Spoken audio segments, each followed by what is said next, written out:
नमस्कार बच्चों। क्लास 10वीं का हमने जैव प्रक्रम शुरू किया था। उसमें हम अगले खंड की अगर बात करेंगे तो क्या है बच्चों, हम समझते हैं कि वाष्प उत्सर्जन क्या है। हम इसमें समझने जा रहे हैं कि वाष्प उत्सर्जन क्या है। देखिए, वाष्प को बाहर करने की क्रिया को वाष्प उत्सर्जन। वाष्प को बाहर करने का जो एक क्रिया है, एक प्रोसेस है, उसी को हम वाष्प उत्सर्जन कहते हैं। वाष्प उत्सर्जन की क्रिया पौधों के पत्तियों में उपस्थित रंध्र में होती है।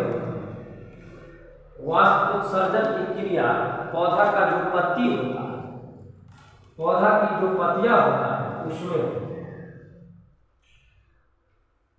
पौधा वाष्प उत्सर्जन की जो प्रक्रिया है, पौधा का जो पत्ती है और पौधा के पत्ती में जो छोटा छोटा छिद्र पाया जाता है, जिसको हम रंध्र या स्टोमाटा बोलते हैं। रंध्र या स्टोमाटा।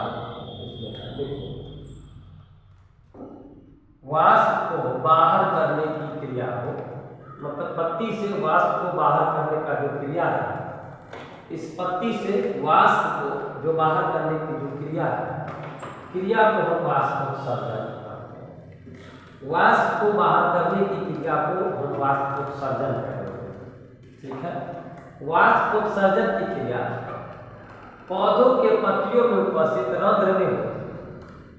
वाष्प उत्सर्जन की क्रिया कहाँ होगा क्या बच्चों? पौधा के जो पत्ती होता है, उसी पौधा के पत्ती में जो छिद्र होता है, इससे रंध्र बोला जाता है। रंध्र में ही वाष्प उत्सर्जन की क्रिया होती है।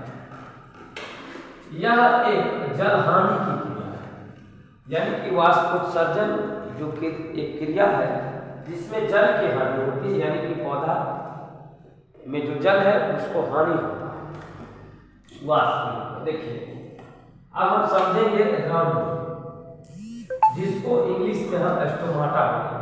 प्यारे बच्चों, क्या बोलेंगे? स्टोमाटा बोलेंगे।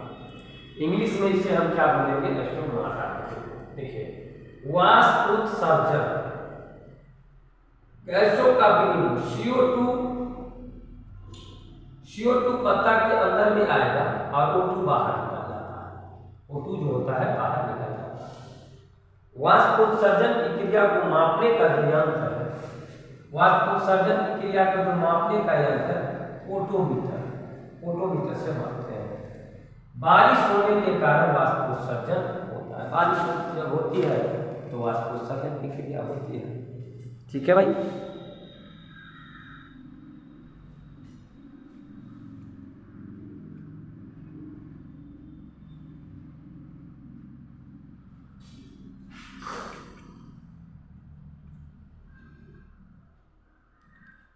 चलिए आगे हम समझते हैं प्रकाश संश्लेषण।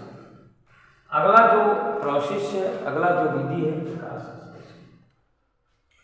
जिस प्रक्रिया के द्वारा पौधे अपना भोजन तैयार करते हैं, यानी कि पौधा में एक प्रक्रिया होगा, एक प्रोसेस होगा और उस प्रक्रिया के द्वारा पौधे अपना भोजन तैयार करते हैं, उस मूलभूत प्रक्रिया को प्रकाश संश्लेषण।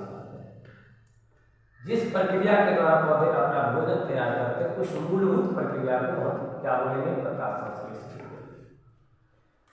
प्रकाश संश्लेषण क्रिया के फलस्वरूप पौधे, जब प्रकाश संश्लेषण क्रिया पौधा में होता है, जब प्रकाश संश्लेषण का क्रिया पौधा में होता है तो C6H12 यानी कि ग्लूकोज, कार्बोहाइड्रेट ऊर्जा, कार्बनिक ग्लूकोज प्राप्त होते हैं। प्रकाश संश्लेषण क्रिया के लिए आवश्यक कच्ची सामग्री। प्रकाश संश्लेषण क्रिया के लिए आवश्यक कच्ची सामग्री की बात करेंगे तो सूर्य का प्रकाश नीला में भी हो सकता है, लाल में भी हो सकता है, नीला में भी हो सकता है, बैगनी में भी, और CO2 कार्बन डाइऑक्साइड की आवश्यकता है, H2O यानी जल की आवश्यकता है, क्लोरोफिल इत्यादि की आवश्यकता है। सबसे ज्यादा प्रकाश संश्लेषण की क्रिया किस रंग में प्रभावी है? तो कहिएगा लाल रंग में, ये याद रखना है। ठीक है प्यारे बच्चों, ठीक है, इसके आगे हम चलते हैं। प्यारे बच्चों, आपने जो प्रकाश संश्लेषण देखा है उसका एक समीकरण है, इससे भी आप व्यक्त कर सकते हैं। जैसे कि अगर बात करेंगे तो 6 अणु कार्बन डाइऑक्साइड चाहिए, CO2 कार्बन डाइऑक्साइड, और 12 अणु जल चाहिए, और क्लोरोफिल, पत्ती में क्लोरोफिल चाहिए, और सूर्य का प्रकाश चाहिए। तो हमें प्राप्ति होगी C6H12O6, यानी कि ग्लूकोज जो पौधा का भोजन होगा, ग्लूकोज जो होगा प्यारे बच्चों, ये फॉर्मूला भी आपसे पूछा जाता है ग्लूकोज का। फॉर्मूला भी याद रखेंगे, 6O2 यानी कि ऑक्सीजन, 12H2 यानी कि जल। ठीक है, 6CO2 प्लस 12H2 क्लोरोफिल, उसके बाद सूर्य का प्रकाश, C6H12O6 ग्लूकोज प्लस में 6O2 ऑक्सीजन प्लस में 6H2 जल। जल यानी कि अपघटन से, जल का जब अपघटन होता है यानी कि टूटता है, बिखरता है, जल यानी कि H2 अपघटन से O2 एवं H2 की प्राप्ति होती है। क्या होती है? प्राप्ति होती है। अगर हम बात करेंगे हरित लवण की, अगर हम बात करें, इसकी बात करें हरित लवण की बात करें, हरित लवण में ही हरे रंग का परहरित यानी कि क्लोरोफिल पाया जाता है। हरित लवण में ही परहरित यानी कि क्लोरोफिल पाया जाता है। हरित लवण में ही हरे रंग का परहरित यानी कि क्लोरोफिल पाया जाता है। हरित लवण में ही, प्यारे बच्चों, हरित लवण में ही हरे रंग का परहरित, हरित लवण में ही हरे रंग का परहरित यानी कि क्लोरोफिल पाया जाता है। इसी के कारण पौधे हरे होते हैं। पौधा का जो पत्ता जो होता है क्लोरोफिल के कारण ही होता है, यानी कि हरित लवण के कारण ही होता है। हरित लवण के कारण, हरित लवण में हरे रंग का परहरित होता है, जिसे हम इंग्लिश में क्लोरोफिल कहते हैं, पाया जाता है। इसी के कारण पौधे जो होते हैं प्यारे बच्चों हरे होता है। दोस्तों, अगर आपको ये वीडियो पसंद आया होगा तो आप अपने साथियों में शेयर करेंगे, फेसबुक पर, ग्रुप पर, ताकि जितना हो सके बच्चे को फ़ायदा पहुंच सके।